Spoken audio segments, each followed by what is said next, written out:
से लिपटी रहे,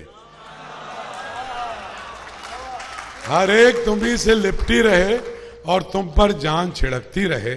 लाजिम तो नहीं है हर कोई फरहाद बने मंसूर बने, अलबत्ता इतना लाजिम है जिस राह को भी वो सच जाने, बस एक उसी का होके रहे। मुझे आपका शुक्रिया अदा करना है और कुछ हैरानगी का इजहार भी करना है कि आपने गुफ्तगू का आगाज एक ऐसी नज्म सुना के किया है जो आपने इमरान खान को सुनाई थी। जी जी है?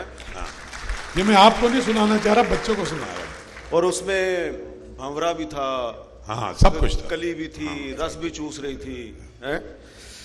तो मेरा ख्याल है कि हमें अपने सियासी तासुबात से बालातर होकर बात करनी चाहिए। तो आपने तो गुफ्तगू के आगाज में ही अपने सियासी तासुब का इजहार कर दिया। कैसे मीर साहब? आपने इमरान खान के बारे अच्छा, में चले दूसरे एक ऐसी नज्म सुनाई है जो उनको मशकूक बनाती है। नहीं, ये उनके बारे में थोड़ी सुनाई है। हाँ। जिसका जो कैरेक्टर है वो उसको जोड़ेगा। ये इत्तेफाक से मैंने बताया कि नाश्ते की टेबल पे मुझे आरिफ अलवी साहब और ये बैठे थे, इन्होंने कहा भाई ये शेर बहुत अच्छे सुनाते हैं, तो मुझे ये नज्म याद आ गई, मैंने सुना और फिर इमरान खान ही को सुना ली थी। नहीं, इमरान खान उठ गए और एक खास जिसको अंग्रेजी में राय स्माइल कहते हैं वो करते हुए वो चले गए। अच्छा, ये मैं वैसे ही आपको ये एहसास दिलाने की कोशिश कर रहा हूं कि यहाँ पे हमने पाकिस्तान के नौजवानों के बारे में और इनके मुस्तकबिल के बारे में बात करनी है, और इसका यकीनन कुछ ना कुछ ताल्लुक तो सियासी क़यादत से है, लेकिन सिर्फ एक सियासतदान से नहीं है, सब सियासतदानों के साथ है। तो सिर्फ एक को नज्म ना सुनाया करे, बाकियों को भी जरा सुना दे नज्में। तो अच्छा, मुझे सिर्फ एक बात, आधा जुमला। हुक्मरानी के काबिल 22 करोड़ लोगों का हुक्मरान कोई बनता है, तो हुक्मरानी के काबिल होने के कुछ बेसिक एसेंस क्या होने चाहिए? देखें, एक तो मैं बड़े अदब से थोड़ी सी आपसे इख्तलाफ की जिसारत करूंगा। नहीं, आपके सवाल में जवाब है। आपने कहा कि दानिश नहीं है पाकिस्तान में, ठीक है। ये जो नौजवान वो पीछे खड़े हैं ना, वो बड़े इन्हमाक से आपकी गुफ्तगू सुन रहे हैं। मैं जब इनसे बाहर बात कर रहा था ना, तो ये जिन आप और मैं भी गोलमोल सी बात कर रहे हैं, हम हुक्मरान तबका, ठीक है। कहना हम कुछ और चाहते हैं, अल्फाज कोई और इस्तेमाल करते हैं। सबको पता है हुक्मरान तबका जब हम कहते हैं वो कौन होता है। ये नौजवान बाहर जो है ना, सीधा सीधा नाम लेते हैं उनका। ये सब मेरा सवाल बहुत संजीदा था। नहीं, मेरा संजीदा सवाल है, मैं जवाब भी संजीदा दे रहा हूं। वो सीधा सीधा नाम लेते हैं उनका, जो पाकिस्तान का आइन बार बार पामाल करते हैं। वो तो ठीक,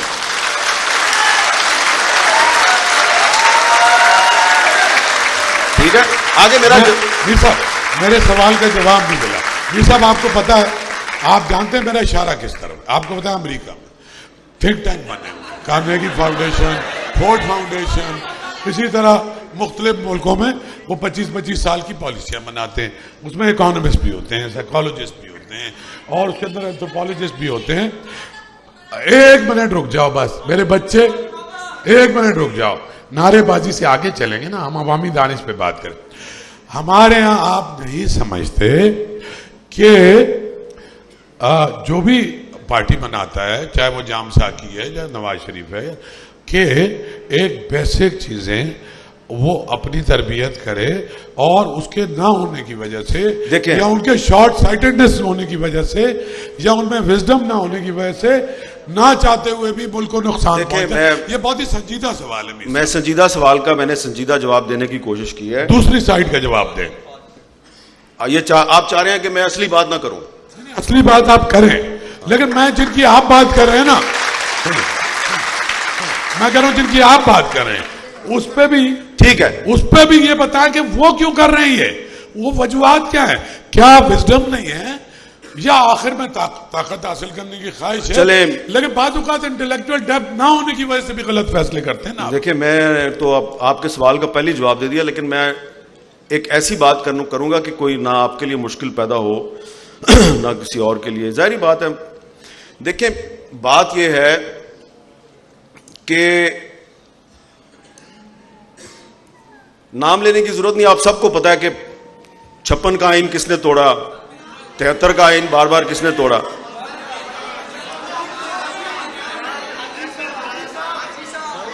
हाजी साहब, वो कह रहे हैं हाजी साहब।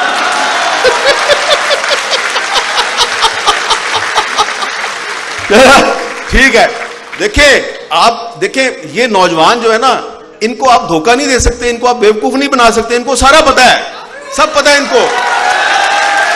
ठीक है, अच्छा अब मैं इसको जरा कोशिश करता हूं, लेकिन मेरा सवाल अपनी जगह भी है। आपके सवाल का जवाब नहीं मिला। अभी जवाब देने तो देना। बिल्कुल ठीक है। देखिए, एक तो पहली बात यह है कि बार बार पाकिस्तान में आइन नहीं टूटना चाहिए, और आइन तोड़ते हैं फौजी जर्नैल।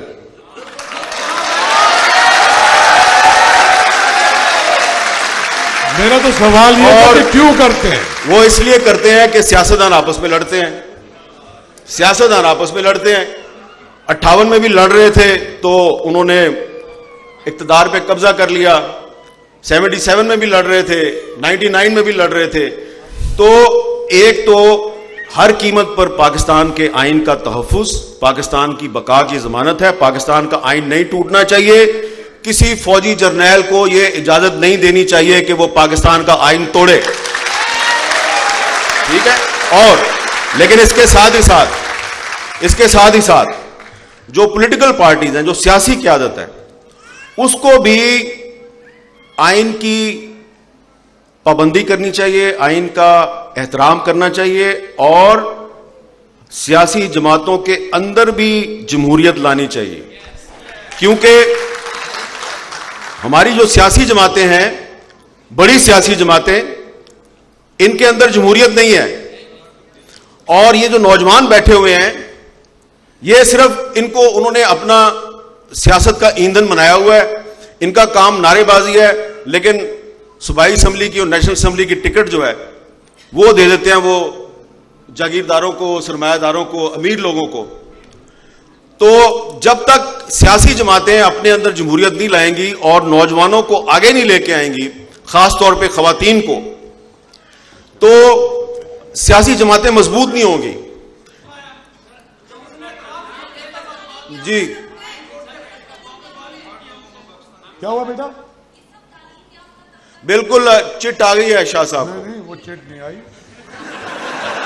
वो कह रहे हैं 5 मिनट हैं हमारे पास। मीर साहब, आपने दुनिया देखी है, मैं भी चंद मुल्कों में गया हूं। मेरा सबसे संजीदा जवाब जो था,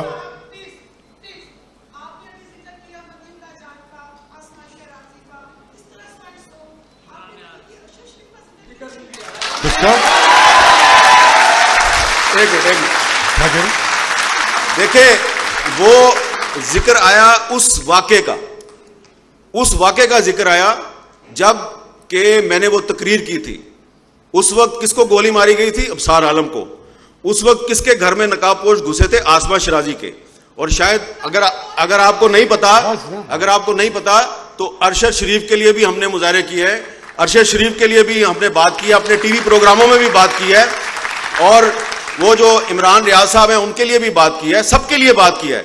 लेकिन अपने आप में बर्दाश्त पैदा करें ना, क्योंकि ये अक्सर लोगों को तो पता है कि हम तो हर इधर, अभी शाहिद असलम साहब फिर रहे थे जिनको भी 2 हफ्ते पहले गिरफ्तार किया गया, उनके लिए भी बात की, उनके लिए हमने टीवी प्रोग्राम में बात की। इसलिए तो जो है ना, ये जो सियासी तासुबात है ना, इनका मुजाहरा ना करें। मैंने वो नाम उसलिए लिए कि उस वक्त 2 साल पहले इमरान खान साहब के दौरे हुकूमत में जब सहाफियों पे जब जुल्म और जबर का बाजार गर्म था, तो बहुत से लोग खामोश थे और हम बोल रहे थे।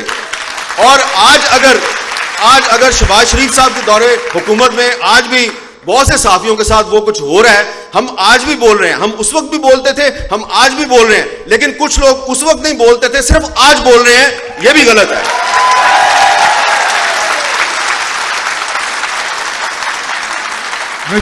कल जम्मू कश्मीर लिबरेशन फ्रंट के साथी रावलपिंडी प्रेस क्लब के बाहर एहतजाज, उनकी एनिवर्सरी मना रहे थे, उन सबको जो है वो बंद किया गया, आज मुकदमों में उनको नामजद करके अदालत में पेश किए गए। आज भी पाकिस्तान के अंदर वही हाल है जो भाईजान, बात तो यही हो रही है ना कि तमाम हुकूक तमाम कौमियतों को मिलने चाहिए, वो बात यही हो रही है।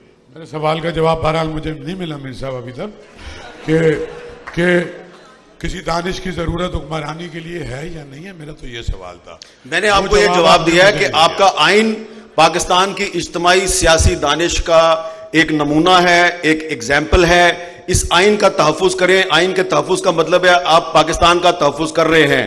लेकिन अगर आप बहानेबाजियां करें कि 90 दिन में इलेक्शन नहीं कराना तो पाकिस्तान बच जाएगा, तो इसका मतलब है आप आइन के साथ खिलवाड़ कर रहे हैं। आइन से खिलवाड़ मत करें। मीर साहब, ये 6 घंटे भी चल सकता है, लेकिन 3 और सेशन है और अभी बहुत ही शानदार एक सेशन यहाँ होने वाला है। आपको पता है ये कितना अजीम और शान शहर है। बहुत शुक्रिया। और यहाँ पर एक शेर है, एक वो है शेर, तो खैर मैं नहीं सुनाता, ये जो हाँ सुनाए। वो शेर जो है ना, वो दरअसल पाकिस्तान के उन अवाम के नाम है जो हर दौर में जदोजहद करते रहते हैं, हर दौर में अताब का शिकार रहते हैं, लेकिन हौसला नहीं हारते। उनके नाम एक शेर है कि मेरी दास्तान हसरत वो सुना सुना के रोए, मेरे आजमाने वाले मुझे आजमा के रोए। जो लोग आपको आज आजमा रहे हैं ये रोएंगे, आप नहीं रोएंगे। अच्छा, मेरे सवाल का जवाब नहीं मिला मीर साहब, लेकिन कोई बात नहीं। मेरा मकसद क्या था पता है?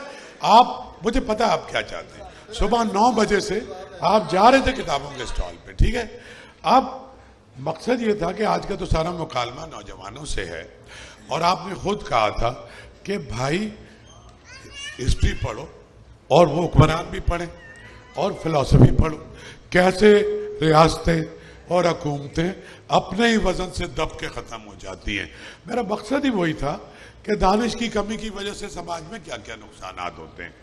बहरहाल, लेकिन मेरा ख्याल यह है कि ये जो नौजवान इधर बैठे हैं और पीछे खड़े हैं, इनको आप बेवकूफ़ ना समझे। इनमें बहुत दानिश है, बड़ी हिकमत है, ये सब समझते हैं। आप किसी का नाम ले ना ले, इनको सब पता तो मीर साहब, जब कोई आके टुकटुकी बजाता है, ये सारे के सारे उसके पीछे क्यों जाते हैं? नहीं जाते, जानते हैं? नहीं जाते।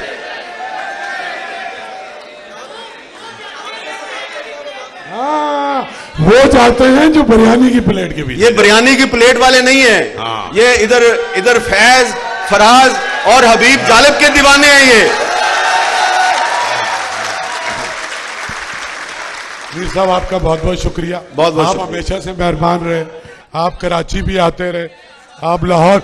यार 1 मिनट बस, हमारा एक बहुत अजीम शान एक और सेशन करेंगे हम मीर साहब के साथ कल, ठीक है? तालियां बजाओ, एक और सेशन, ठीक है? आज मुझे मीर साहब ने बोलने नहीं दिया, कल 80 भी फिर इन्होंने वेख लवांगे।